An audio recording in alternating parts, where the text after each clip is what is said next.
तो बच्चों, आज हम लोग कल का जो क्लास हम लोग लाइव क्लास लिए थे और मैंने बताया था कि मैं प्रतिदिन 6 बजे मैं आप लोगों को यूट्यूब पर लाइव क्लास लूँगा। तो चलिए, मैं आज फिर से मौजूद हूँ आप लोगों के सेवा में। वो आज का टॉपिक है हमारा, देख लीजिए यहाँ पे, कंपोनेंट ऑफ न्यूरॉन, इसका अवयव क्या है, आज का एक टॉपिक है। दूसरा, टाइप्स ऑफ न्यूरॉन, न्यूरॉन कितने तरह के होते हैं। और तीसरा टॉपिक है रिफ्लेक्स एक्शन, हम लोग पढ़ेंगे प्रतिवर्ती क्रिया का पढ़ेंगे हम लोग, डिफिनीशन, टाइप्स कितने प्रकार के होते हैं, और पैवलव का एक्सपेरिमेंट एक पढ़ेंगे इसमें हम लोग। और तीसरा पढ़ेंगे रिफ्लेक्स आर्क, प्रतिवर्ती चाप, रिफ्लेक्स आर्क, प्रतिवर्ती चाप। ये 4 टॉपिक्स को हम लोग आज हम लोग पढ़ेंगे।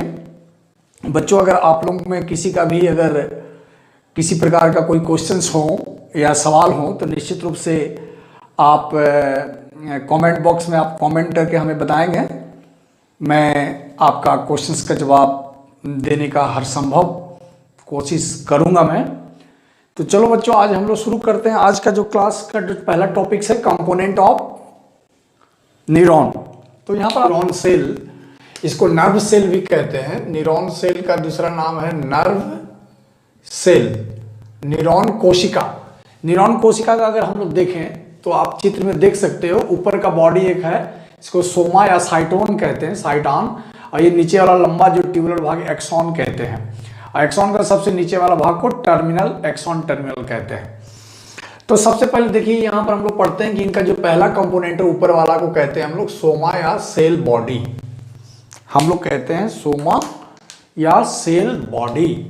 सेल बॉडी क्या है? ये अनियमित, इर्रेगुलर शेपेड स्ट्रक्चर है, अनियमित आकृति का है। ये आप देख पा रहे हो, ये अनियमित आकृति का होता है, ये irregular shaped and in branched in different finger like projections which is called dendron.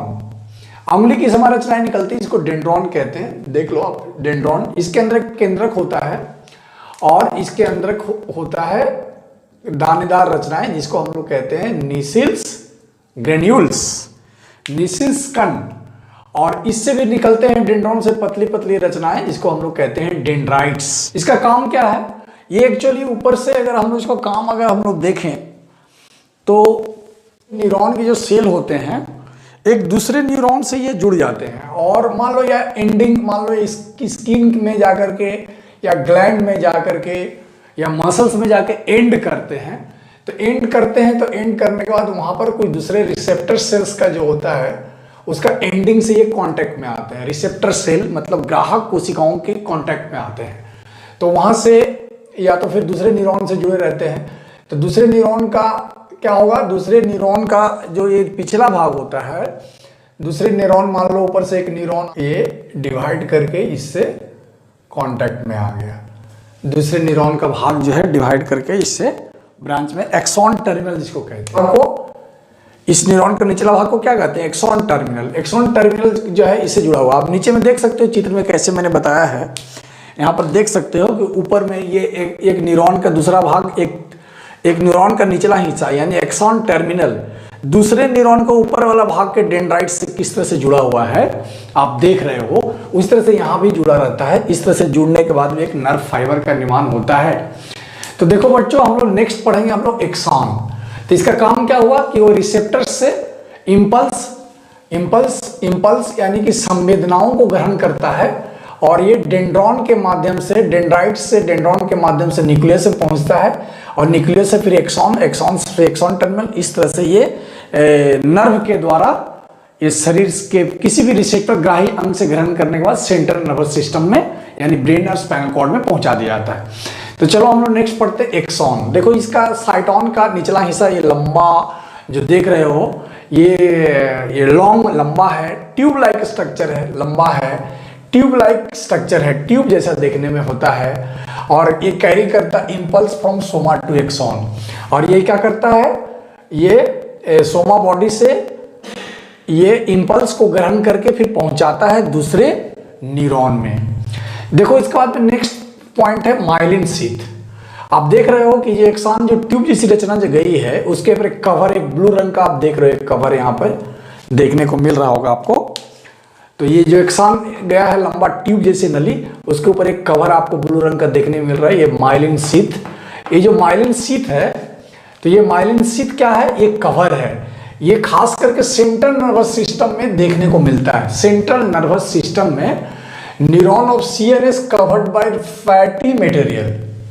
Fatty material acts as insulator, ये काम करता है इंसुलेटर का, कंडक्टर का, and speed the transmission. Insulator मतलब क्या, इंसुलेटर मतलब इसको इंसुलेट ढक के रखता है, बाहर की गर्मी हीट या ठंडापन को अंदर या बाहर ढुकने निकलने नहीं जाता, तापरोधी का काम करता है। दूसरा कंडक्टर मतलब जो इंपेल्स सूचनाएं जो आती है इसको कंडक्ट करके ले जाता है, मतलब इसको जिस तरह से तार में इलेक्ट्रिसिटी कंडक्ट होता है उसी तरह से ये तार की तरह काम करता है और सूचनाओं को कंडक्ट करके प्रवाहित करके ले जाता है। तीसरा स्पीड द ट्रांसमिशन, और इससे होकर के जो इंपल्स या संवेदनाएं जाती हैं, मान लो किसी को यहाँ से चींटी काट लिया, पीन चुभ गया पैर में हाथ में, तो इस तरह से वो संवेदनाएं जो कष्ट या पीड़ा का जो भाव है स्पर्श का, वो इसके माध्यम से डेंड्रॉन से डेंड्राइट न्यूक्लियस फिर एक्सॉन के माध्यम से प्रवाहित होते हुए अंत में स्पाइनल कॉर्ड या फिर ब्रेन तक पहुंचाने का काम करता है।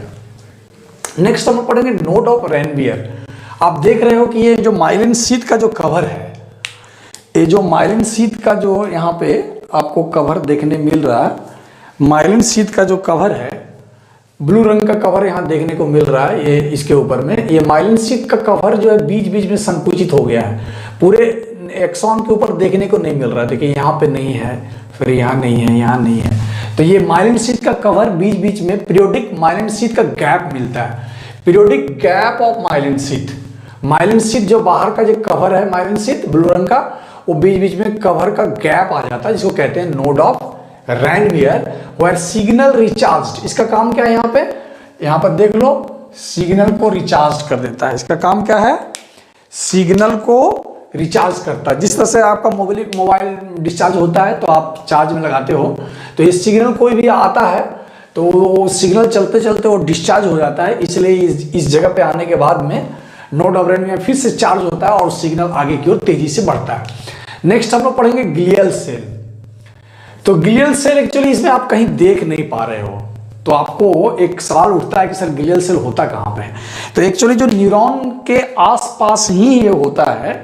मान लो ये न्यूरॉन जा रहा है इधर से, तो न्यूरॉन के चारों तरफ आसपास में एक ग्लियल सेल जो होता है, चारों तरफ एक ग्लियल सेल जो है चारों तरफ मौजूद होता है।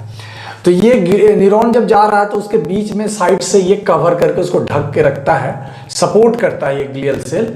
तो ये ग्लियल सेल क्या होता है, नॉन न्यूरल सेल्स, यानी कि न्यूरॉन का कोई पार्ट्स नहीं होता है, ये न्यूरॉन का कोई पार्ट्स नहीं है, ये नॉन न्यूरल सेल है।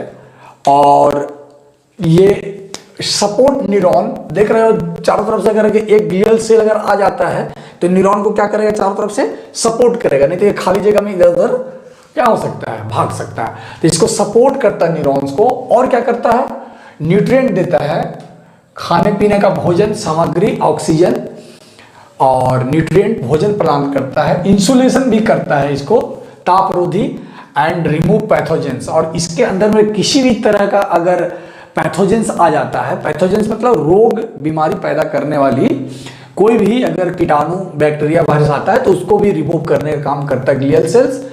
And myelin sheath formed by oligodendrocytes, ये बहुत इंपॉर्टेंट बात है, याद रखोगे कि जो माइलिन शीथ का जो निर्माण होता है, अभी तुम लोग देखे हो एक स्ट्रक्चर है जिसको कहते हैं ओलिगोडेंड्रोसाइट। ओलिगोडेंड्रोसाइट ये ग्लियल सेल है, और ये ग्लियल सेल है जो ये जो बाहर रंग का जो माइलिन शीथ का जो लेयर है उस लेयर को बनने में मदद करता है ग्लियल सेल्स। तो चलो नेक्स्ट पढ़ते हैं हम स्वान सेल। आप लोग देख रहे हो बच्चों, बीच बीच में ये रेड कलर का आप देख रहे हो, उस माइलिन शीथ में जगह जगह रेड कलर का एक स्वान सेल है। ये खास करके इन पीएनएस यानी कि पेरिफेरल नर्वस सिस्टम जो होती हैं, पेरिफेरल परिधीय तंत्रिका तंत्र जो होती है, हम लोग आगे नेक्स्ट जाकर के हम लोग पढ़ेंगे पेरिफेरल नर्वस सिस्टम। आप लोग को ये मैंने बताया था, ये जो ब्रेन है और ब्रेन से निकलने वाला स्पाइनल कॉर्ड है, तो ये हो गया ब्रेन, ये हो गया स्पाइनल कॉर्ड। ये दोनों आते हैं हमारा किस में आते हैं, सेंट्रल नर्वस सिस्टम CNS। ये जो दो पार्ट है हमारे शरीर का, एक ब्रेन मस्तिष्क और दूसरा है स्पाइनल कॉर्ड यानी ब्रेन का निचला हिस्सा रेटिकुलर, इसको हम कहते हैं सेंट्रल नर्वस सिस्टम, केंद्रीय तंत्रिका तंत्र। और दूसरा मैंने कल बताया था कि ब्रेन से निकलती हैं कितनी जोड़े, 12 जोड़े तंत्रिकाएं निकलती हैं जिसको कहते हैं क्रेनियल नर्व्स, और इससे निकलती हैं 31 जोड़े तंत्रिकाएं, 31 पेयर्स ऑफ नर्व्स जिसको कहते हैं स्पाइनल नर्व्स। तो ये जो क्रेनियल नर्व्स हैं, जो स्पाइनल नर्व्स हैं, जो निकलती हैं सेंट्रल नर्वस सिस्टम से और पूरे शरीर में फैल जाती हैं, उसको कहते हैं पेरिफेरल नर्वस सिस्टम। तो ये जो पेरिफेरल नर्वस सिस्टम है ये form myelin sheath of neuron, खास करके जो माइलिन शीथ नामक जो रचना होती है पेरिफेरल नर्वस सिस्टम में, जो माइलिन शीथ की जो रचना होती है वो सेल ऑफ स्वान, ये स्वान सेल के द्वारा निर्माण होता है। ये सेल ऑफ स्वान जो है ये माइलिन शीथ का निर्माण करता है, ये जो भीतरी परत है उस परत का निर्माण करता है पेरिफेरल नर्वस सिस्टम में। पॉइंट सिनेप्स, आप यहां पर देख रहे हो सिनेप्स क्या है, बहुत इंपॉर्टेंट क्वेश्चन है।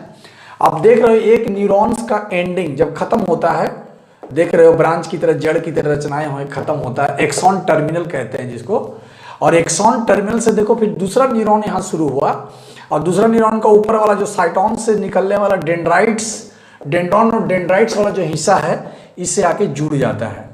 तो ये दो न्यूरॉन के बीच का जो संधि स्थल है, दो न्यूरॉन के बीच का संधि स्थल मतलब क्या हुआ, this is the physiological junction between the two neurons, उसको कहते हैं सिनेप्स। ये क्या काम करता है, यहाँ पर एसिटाइलकोलिन नामक एक हार्मोन भी, एक ट्रांसमीटर निकलता है जो संवेदनाओं या सूचनाओं को या सिग्नल को यहाँ से एक न्यूरॉन से दूसरे न्यूरॉन में पहुंचाने का काम करता है। ये एसिटाइलकोलिन नामक द्रव होता है एक, जो सिनेप्स में, सिनेप्स के जो भाग है, खाली खाली जो जगह है यहाँ पे, इसको क्लेफ्ट कहते हैं, सिनेप क्लेफ्ट में द्रव भरा रहता है और यहाँ से एक न्यूरॉन से दूसरे न्यूरॉन में ये द्रव जो है सिग्नल को पहुंचाने का काम करता है सिनेप्स के पास में।